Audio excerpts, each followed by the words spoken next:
High, আজ হচ্ছে 24শে August. তো চলো তোমাদের সাথে আজকে দিনের একটা ঘটনা শেয়ার করি। তো সেই দিন ছিল মায়ের একটা ফটোশ্যুট। তো আগের দিনকারই মা চলে আসে মামার বাড়িতে, আর আমি তো মামার বাড়িতেই থাকি। মামার বাড়ি থেকে স্টুডিওর লোকেশন ছিল এই 15 মিনিটের ডিস্টেন্স। তাই মা আগের দিনকারই চলে আসে, আর যেই মডেলকে বুক করা ছিল সেই মডেলকে পরের দিন 9:30টায় কল টাইম দিয়েছে। এতদূর পর্যন্ত তো ঠিক ছিল, কিন্তু তার পরের দিন যেদিনকার শ্যুটের ডেট ছিল, তো সেদিনকার ভোর থেকে ভীষণ পরিমাণে বৃষ্টি হচ্ছিল। বৃষ্টি থামার নামই নিচ্ছিল না। তারপরে ওই 7:30 করে বৃষ্টিটা থামে। তারপর থেকে মডেলকে ফোন করা হচ্ছিল বহুবার, বাট মডেল ফোন তোলেনি। তো 9:30টার সময় যখন মা বাড়ি থেকে বেরোয়, তখন আমাকে বলে বেরোচ্ছিল যে দেখ, মডেল তো ফোন তুলছে না, তুই রেডি থাকবি, আমি ফোন করলেই তুই চলে যাবি, যদি মডেল না আসে। স্টুডিওতে যাওয়ার পর থেকে তো মা 50 বারের ওপর ফোন করে ফেলে, অন্যদের ফোন থেকেও ফোন করে, বাট কারোর ফোন তোলে না। মাঝে একবার ফোন তুলে বলে যে বৃষ্টিতে বেরোতে পারবো না, আমার স্কিন খারাপ হয়ে যাবে। এটা কোনো কথা? যদি সে একান্তই না আসতে পারবে, তো সকালবেলাতেই একবার ফোনটা রিসিভ করে বলে দেওয়া উচিত ছিল যে আমি যেতে পারবো না। তাহলে অ্যাটলিস্ট একটা মেকআপ আর্টিস্টের মডেল খুঁজতে তো টাইম লাগে,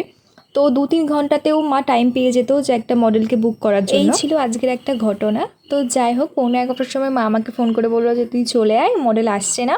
তো তারপরে আমি গেলাম, গিয়ে ওখানে একটা এই লুকটা ক্রিয়েট হলো। আমার পছন্দই হয়েছে লুকটা, বাট চোখটা আরেকটু ভালো হলেও পারতো, কারণ আমার চোখ নিয়ে আমি ভীষণ খুঁতখুঁতে। আমার চোখটা একটু সুন্দর করে আঁকতে আমার বরাবরই খুব ভালো লাগে। আর আমার মুখের সাথে এই রকম হেয়ারস্টাইল একদম যায় না। এরকম হেয়ারস্টাইল বলতে এই যে সামনেটা একদম ফ্ল্যাট করে আটা না, এইটা আমার মুখের সাথে একদম যায় না।